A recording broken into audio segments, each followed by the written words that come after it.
If your network is breached, do you know who is legally liable?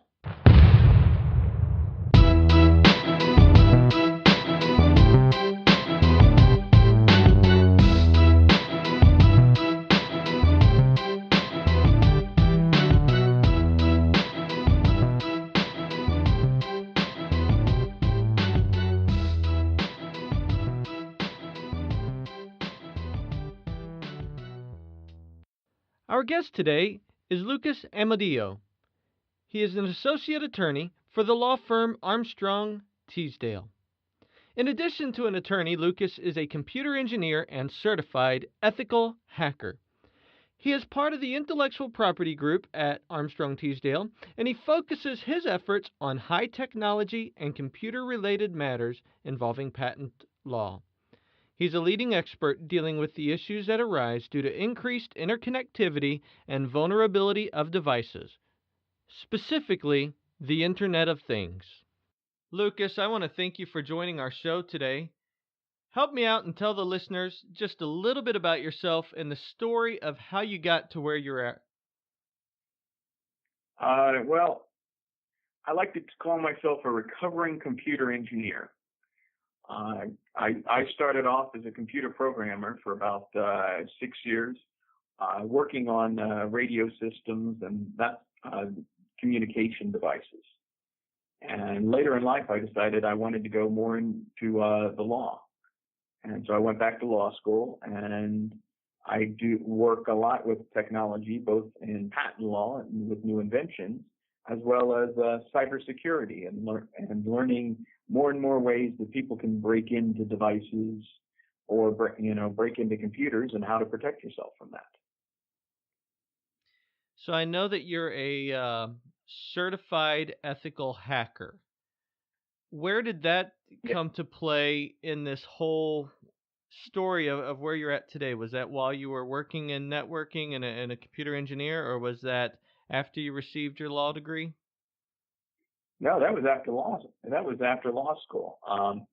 We had at my law firm, we had another attorney, Dan Nelson, become a certified ethical hacker. And my boss got up in front of us and said, introduced Dan and explained what he did and said that he would very much like somebody in our department to go and do that as well. Because, in the intellectual property department, there's a lot of technical people, and he thought it would be good for somebody to do that with a very strong technical background. So they passed around, the books that Dan was looking at, reading and that he took his courses from. And I'm going, wow, this looks like a lot of fun. Didn't realize how much work it was going to be, but I volunteered and took the class, passed the test, and started writing and talking about it from a legal perspective. Which has me very excited. I think this may be the most excited I've ever been for any podcast episode I've recorded. Not to disrespect any past guest, it's just the topic itself is so relevant for today and really the future of where things are going. But before I dive, too deep into that, as much as it seems like ethical hacker seems basic knowledge that anyone would understand what it is, can you explain what a certified ethical hacker is versus a hacker that someone else may have in their mind? Of course. A certified ethical hacker is somebody who is trained to break into computer systems to test security of them. The certified ethical part of it means that I have certified that I will not do this, will not break into anyone's computer without written permission. In other words, the certified ethical hackers are the people you use to do what are known as penetration tests, to be able to break into a computer and see just how good is your security and be able to use the same tools that bad hackers or black hat hackers are going to use, but they're going to tell you how to stop people from breaking in. A lot of our audience is from the physical security side of the world, and so just to try to draw the picture for them, I think many have hired consultants in the past to do what we would call a security assessment. And this consultant may actually try to get into a facility using all kinds of methods, including some social engineering, ways to demonstrate to an organization where their vulnerabilities lied, areas where they could improve from a total physical plant. And so, what I hear you saying is, in a cyber side, a certified ethical hacker in many ways is that person you're trying to break in from the virtual and the logical standpoint and creating the same knowledge base to the organization. Exactly. And there is a social engineering aspect to it.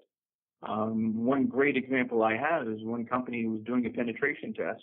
They sent an email out, a phishing email, to every employee in the company saying, hey, we're currently doing a test of your password strength. Please go to this website and type in your username and password, and we'll tell you how strong the password is and whether or not you need to change it. About 30% of the company went to that website and filled it in. Yeah, the other 70% got notification from the others. Don't do it. Yeah.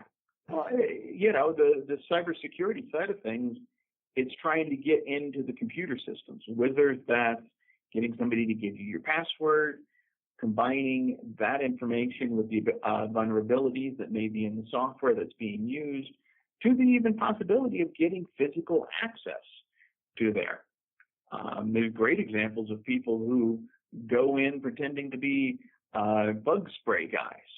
Will walk in and say, hey, I'm here to spray you for bugs. And people step away and let them in.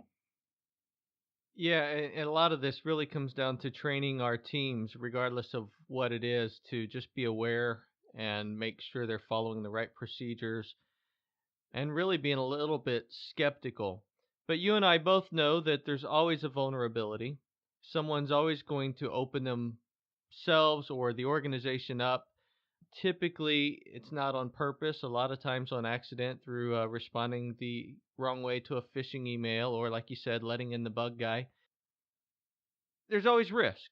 That's really what we want to talk about today is the risk that we as organizations have when it comes to the vulnerabilities of our network, specifically the Internet of Things.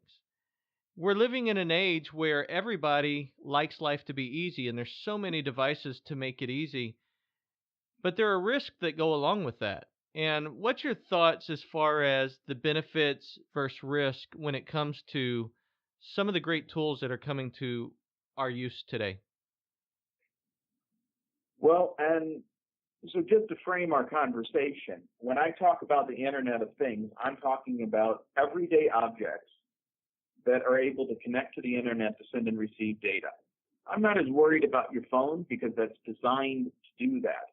I'm more concerned, or your laptop. I'm more concerned about your light bulbs, your Fitbit, your refrigerator, your coffee maker, that devices that may not have been originally designed for the purposes of connecting to the Internet that we're now adding to the Internet to be able to do this, to be able to give you a coolness factor or convenience. I mean, I've seen everything from running shoes to showers that have connected to the Internet. And some of them, there isn't that much of a trade-off. Okay, my running shoe is going to be able to tell me how far I ran, that I went running, and those sort of pieces. So it's data collection. For me, the part that gets really interesting and potentially dangerous is when the devices can actually interact back with the real world. There's the example of the Jeep Cherokee a couple of years ago, where they were able to hack into the Jeep and take over the steering, turn off the transmission, mess with the brakes, actually affect the real world and potentially hurt people and property. And for me, that's the part where the line becomes, is it really worthwhile? And that's a question that we all have to ask ourselves. I don't have an answer. I'm a technologist, so I think it's all cool. I'm always happy with it. Oh, look, it can do that. But, they're talking, just this past week, they've been talking about, well, there's a Wi-Fi version of the Roomba that's reporting data back. So could I go and take over your Roomba? Potentially. Somebody could do that. I don't know. I haven't seen an actual episode where that's happened, but what they're going to do, chase your cats around the house? there's kind of a trade-off. How much damage could this potentially cause?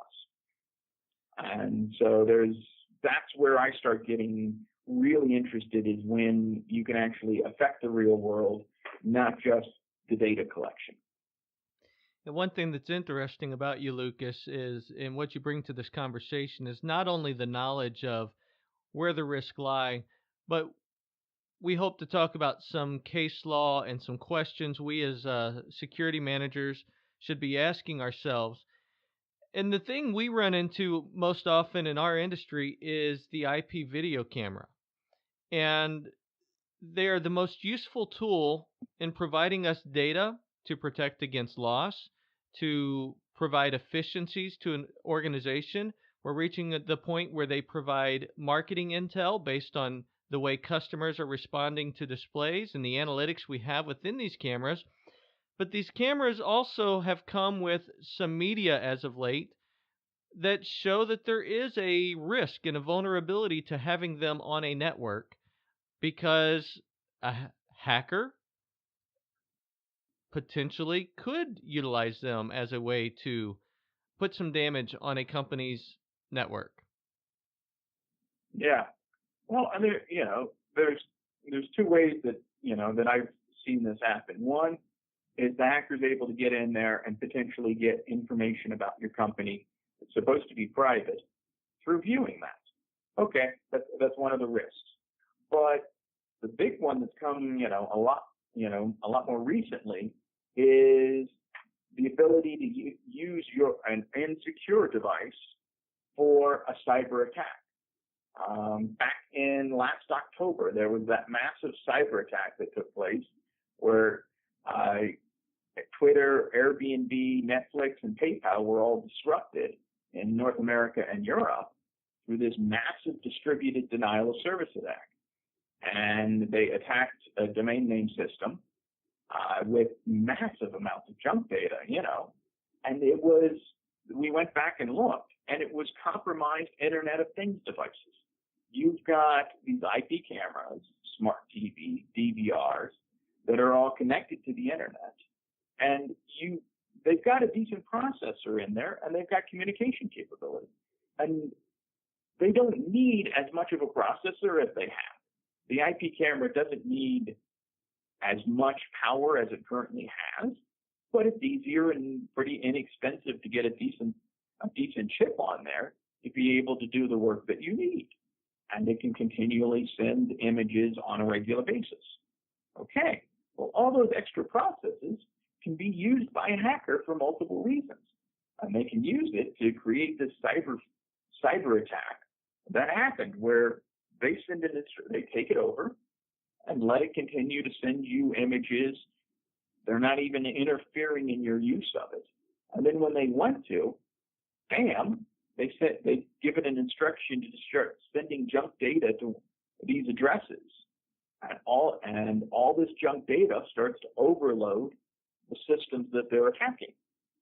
So they've created this big weapon because the particular devices weren't secured properly. And there's currently arguments and lawsuits going on right now about whether or not there was enough security on a bunch of these IP cameras who all came from the same company. Well, one of the problems is they had a default username and password. So when you're looking at the design, when you're looking at building an IP camera or installing an IP camera, you want to make sure that default username and password is changed. Because even if you only write it down in your documentation that you sell to somebody, well, then somebody's going to find it and they're going to post it online. There's also been cases of IP cameras out there. So a great example of one being hacked at DEF CON, where there was a hard-coded administrator username and password in there. So once somebody gets a hold of that firmware and figures out what that username and password is, everybody on the internet now has access to take over any IP camera out there that has that hard-coded username and password in it. And then they can turn around and use it for another cyber physical attack. It brings up so many questions to me because in our industry there are so many different players that actually handle that smart device before it even gets on the network or when it's the network. So you have a manufacturer who's developed the device and they claim that they've done penetration testing, and some claim they are continuing with penetration testing. My question back all the time is how long does that continuation go, because you're also developing new product. um, that then gets moved down through typically a distributor who is going to push that to the value added reseller or the integrator, who ultimately installs that on the end user or that organization's network. And you can see that there are 4 or 5 different hands that have ultimately touched this one device. How does one actually control that whole process? I mean, it seems like that just opens up an area for someone to not quite do their complete due diligence opening up a network. Yeah, there's a lot of possibilities of that. And I've seen cases, there was a hospital where they installed a whole ton of new routers in the hospital so everybody could get Wi-Fi throughout the hospital. 99 out of 100 of the routers were configured correctly. One was left at default settings, and that opened the hospital up 100%. Just one device that isn't properly configured can open up an organization. Um, when you're talking about going from the manufacturer to the distributor to the seller to the installer, there's the potential for any one of them to be liable for a breach. Okay, so I made this great device and I sell it to the distributor, and the distributor sells it to, say, Best Buy, and then somebody's brother-in-law goes and installs the device improperly. Well, was it really improperly installed? Did I give bad instructions on how to install it?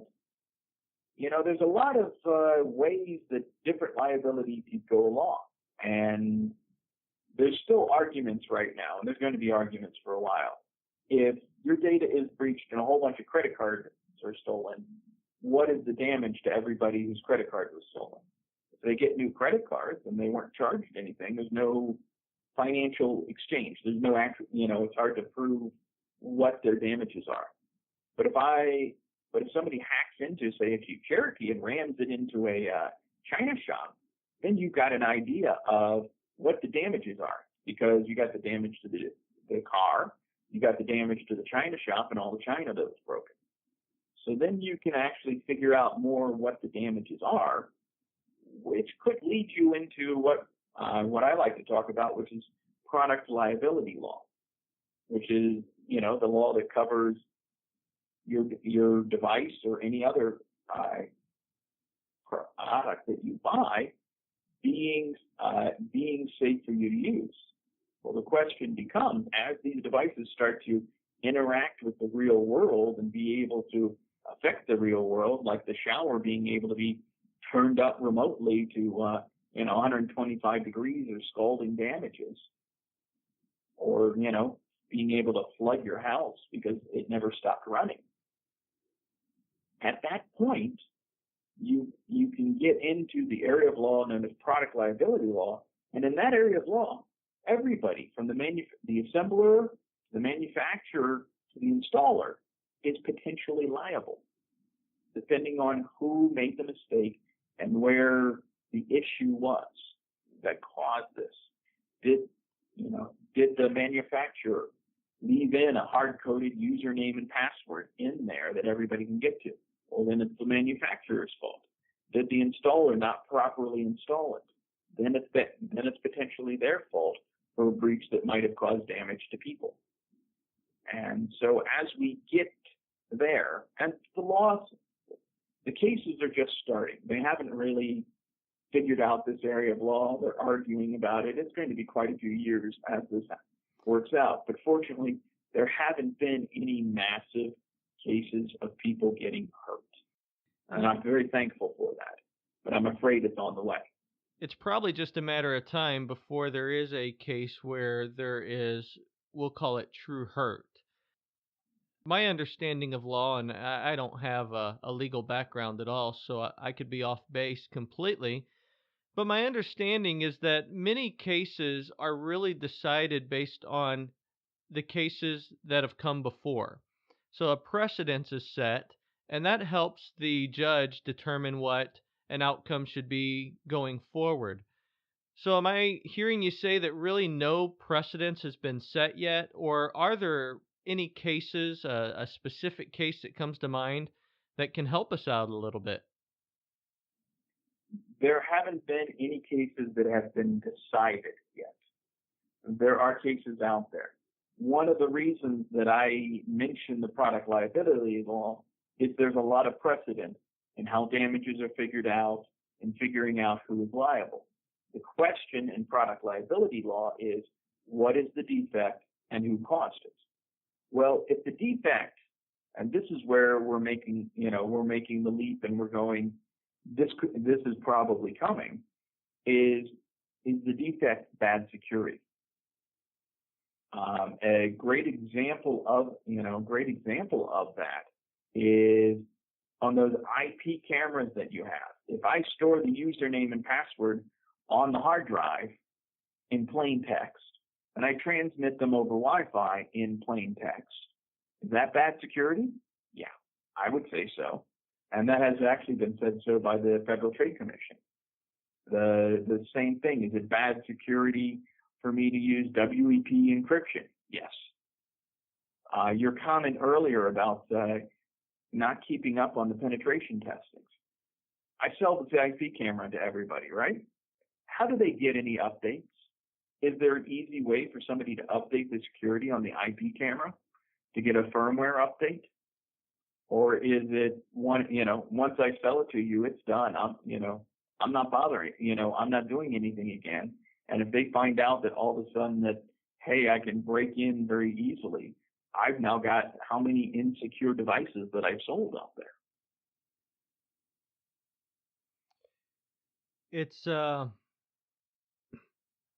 It's scary in some ways, just based on the knowledge I have of how our industry works. And a prime example is that an integrator or a security dealer, they send their technicians out to install the camera. And when this camera goes up, we leave it up to that technician to change that default password. And it seems like everything I've read, it always comes down to the importance of changing the default password and having a good, strong password that is not uh, easily diagnosed and hacked, and then to store it in a very safe environment. But that's just being left up to a technician, and I'm not really sure there is great due diligence to ensure that that work has been done in all cases. Nor does it seem like many of the organizations we work with have a process in place to do it themselves. And to me, that is a little bit of a scare, quite frankly. Yeah, that's a problem. And I agree with you. It's, you're relying on these people to do this, to make sure that the devices are installed properly, to make sure that they're secure. And people are human. There's always the potential for mistake, messing up a piece of a checklist or something in that range, or even just a typo. So there's always going to be the possibility of that happening. It's whether or not we're able to go back and check and update and keep an eye on these things. I know that one of the big problems is that, for a lot of people, they consider IT to be an expense. And it's just, well, we're not making any money off of our IT. Yes, but you're saving a ton by doing it right. I mean, one breach can destroy a company's reputation. There's multiple companies out there that are in much worse position than they were before after they were publicly breached. So we have the threat, and we don't have a ton of case law precedents set yet. Most of our listeners are a security manager, and they're experts at putting together policy and procedures to hopefully prevent future disaster. But if that disaster does happen, how to respond during and how to remediate the issues that come from it. So, what I'd like to dive into are maybe what are some questions we need to be asking ourselves?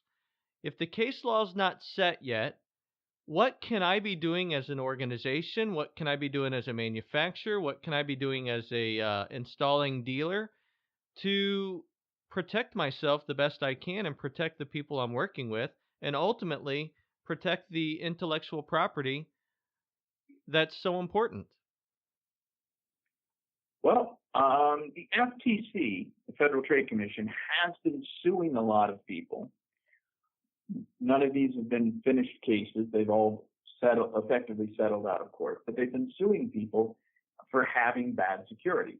And they're beginning to develop a series of rules and things that they think that everybody should do.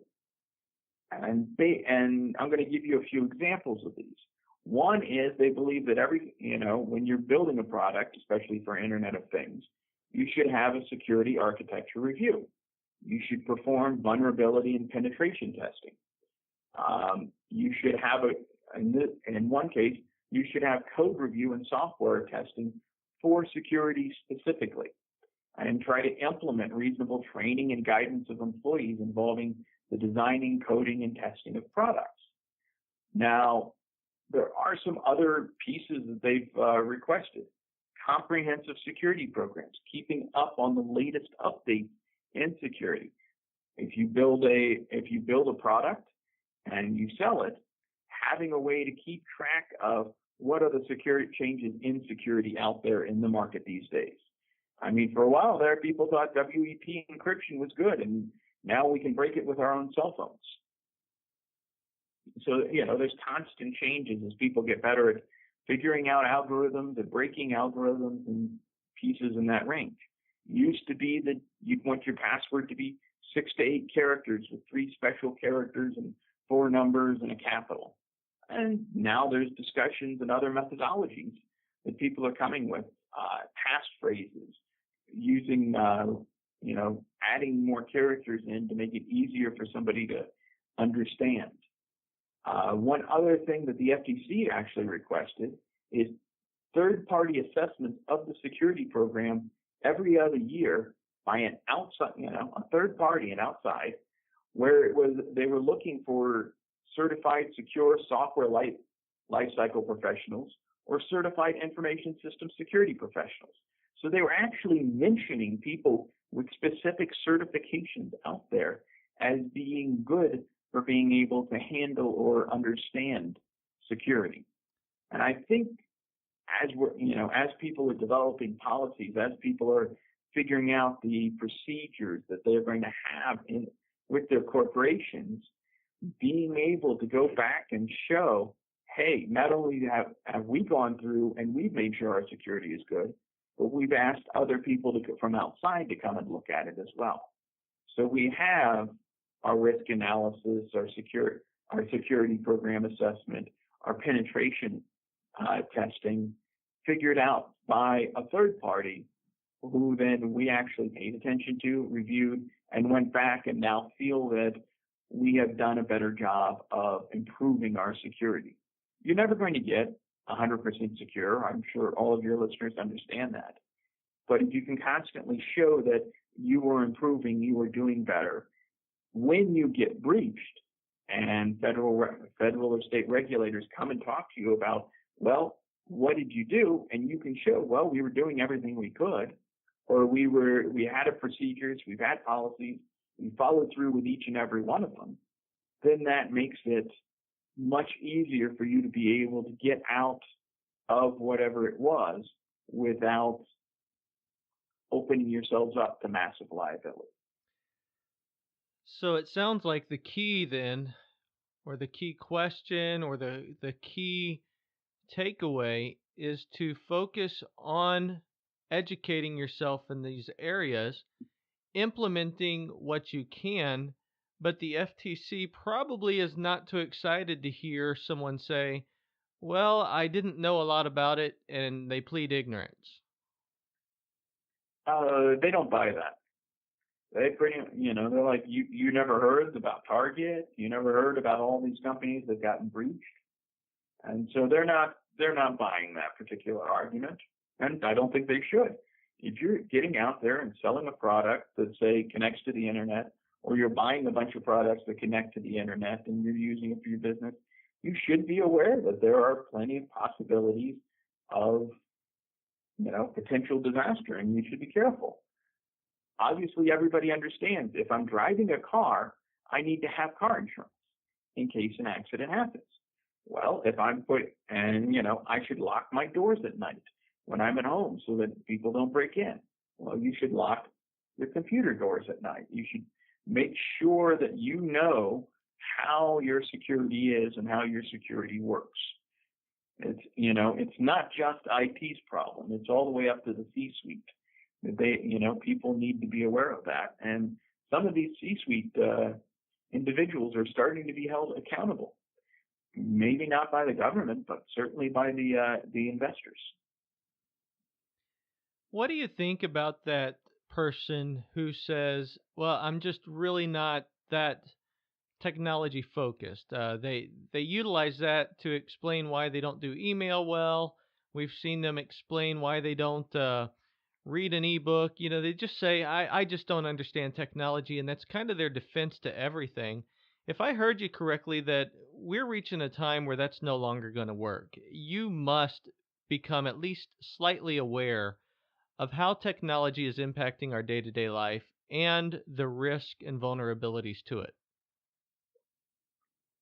Yes, those people scare me, and one of the reasons that it scares me is that there's a lot of people high up in certain positions of power that don't understand technology and that really should be learning about it. I'm going to give you an example from the Supreme Court. Chief Justice Roberts said, now they're talking about text messaging services. So Chief Justice Roberts said, I thought, you push a button and it goes right to the other thing. Former Justice Scalia said, you mean it doesn't go right to the other thing? So they're expecting that my text message goes directly from my phone to his phone. Not that it goes through a tower or anything like that. There's a lot of, and that's one of the reasons I think that the law is going to take a while to catch up with technology.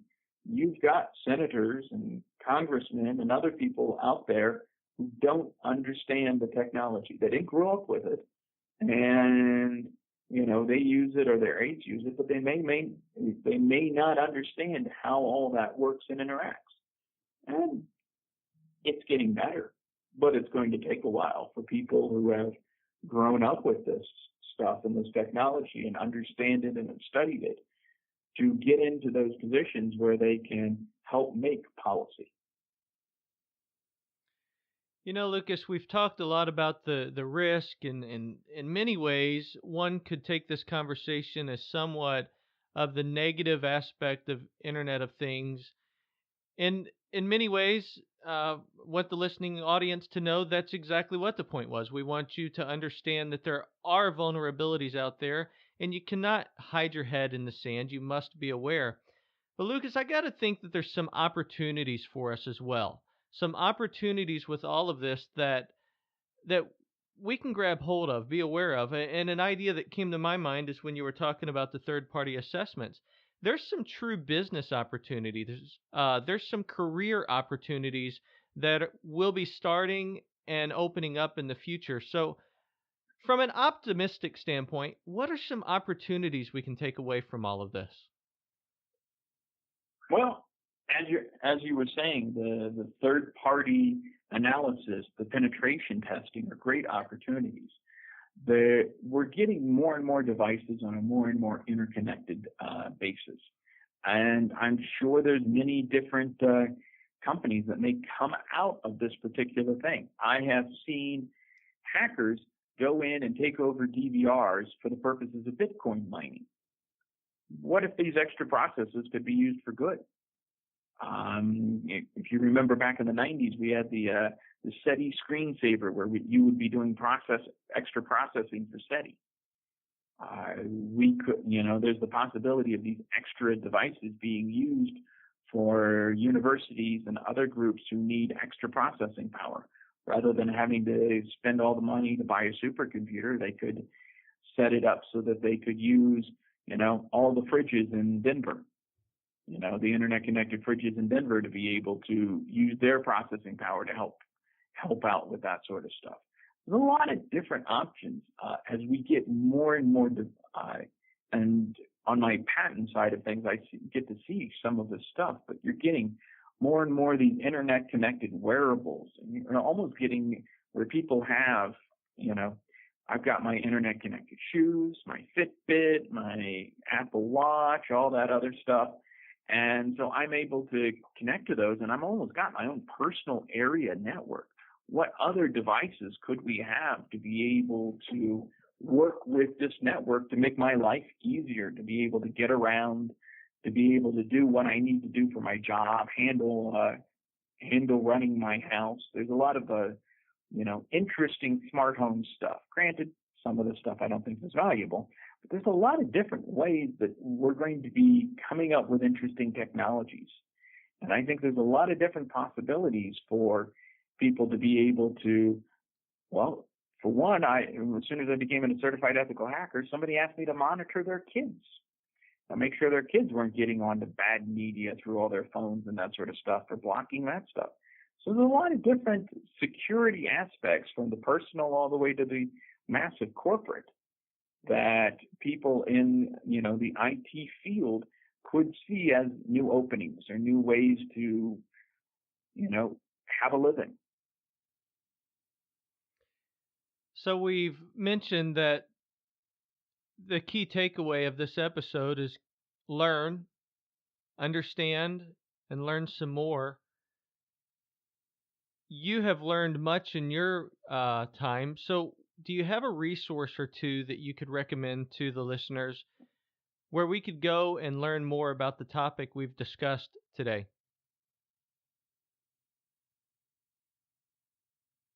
That's a good question.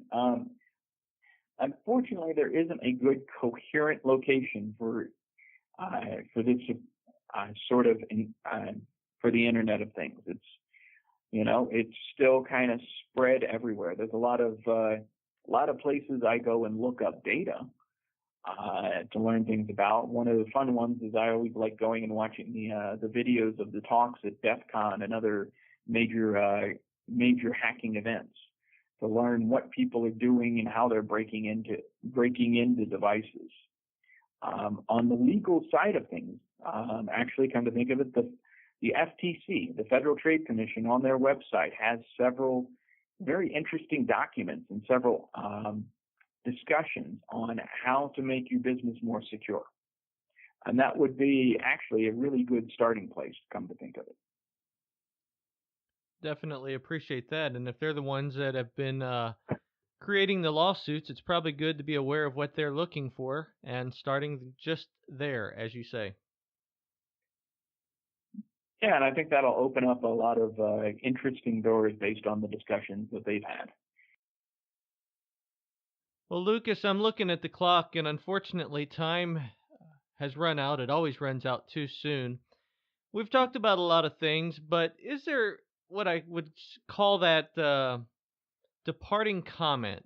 Is there something that we didn't get to talk about, but you still feel is very important along this topic that our listeners should be aware of and would benefit them? Well, there are two things. One serious, one more on the fun side. On the serious side, one of the reasons that I talk about the Internet of Things and the connectivity is because of the beginning prevalence of cyber physical attacks, where a hacker gets into a system and is able to use it to affect the real world and cause damage. The two biggest examples of those, one, of course, is Stuxnet, which was the targeted virus that attacked Iranian centrifuges, where the virus was able to go in and actually destroy the devices, the centrifuges. The other one is a German steel mill, where a hacker was able to get into it and stop the security protocols so that it caused massive damage to the system to the point where they were unable to shut down a blast furnace in a regulated manner. And this caused millions of dollars of damage to the German steel mill and could have been disastrous. Fortunately, there wasn't any loss of life. But this is why I'm really concerned about the security of devices that can actually affect the real world. On the more fun side of things, I'd like to mention the very first Internet of Things connected device. And this was, it all started off with some engineers going, wouldn't it be cool? Well, in Carnegie Mellon, they had a Coke machine that was a couple floors away from the computer lab. And these guys figured out, hey, they don't always have Coke in the Coke machine, so we need to figure out when that is. And they put a sensor on the Coke machine to let them know up in the lab when it had Coke in it, so that they could go down and get it only then. And that way they could effectively be lazy. And that's the first documented Internet of Things device out there.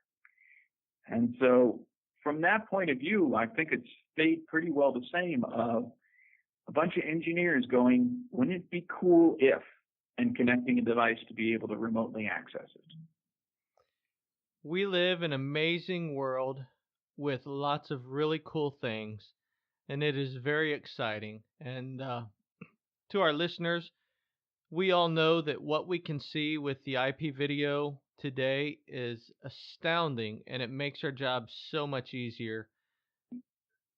But we must just be aware that there is a risk, and we must be taking our steps to protect ourselves accordingly and make sure that we are in the best position possible to defend ourselves in a case if or when that would happen. Lucas, I want to thank you for taking your time to share with us today on a very critically important topic. We all know the risk is out there, but just bringing it down to the law aspect and where things stand with the law is a topic that most of us don't get to hear, and so I appreciate you taking your time with us today. It's been my pleasure. Thank you very much for having me.